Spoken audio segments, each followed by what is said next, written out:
Control number 40247. Please introduce yourself. Have a good day, Mom, sir.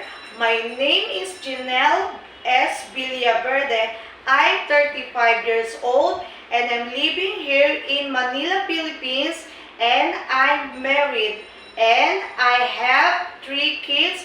My eldest daughter is 16 years old and my second one, my son, is 11 years old, and the last one in my youngest daughter is 7 years old.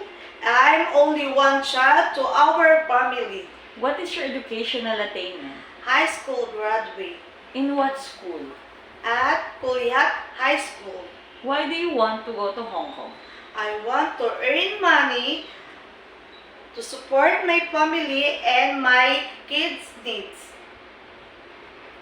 Have you been to any country before as an OFW?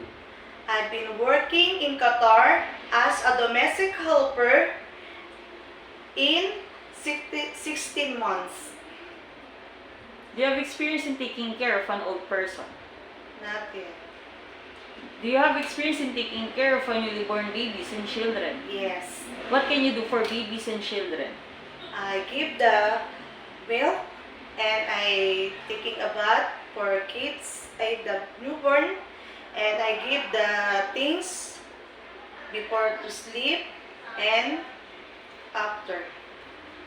Aside from your daily household work, what other special skills you can do inside the house?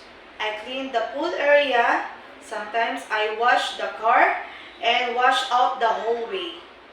Describe yourself as an housemaid. I'm hardworking, understanding, and honest. During misunderstanding with your employer, what do you do? I say sorry, Mom, sir. Describe your relationship with your past and present employer. How did they treat you? They are treated like a friend and the close as a friend and family. Message for your future employer in Hong Kong. Mom, good day again, sir. I do my best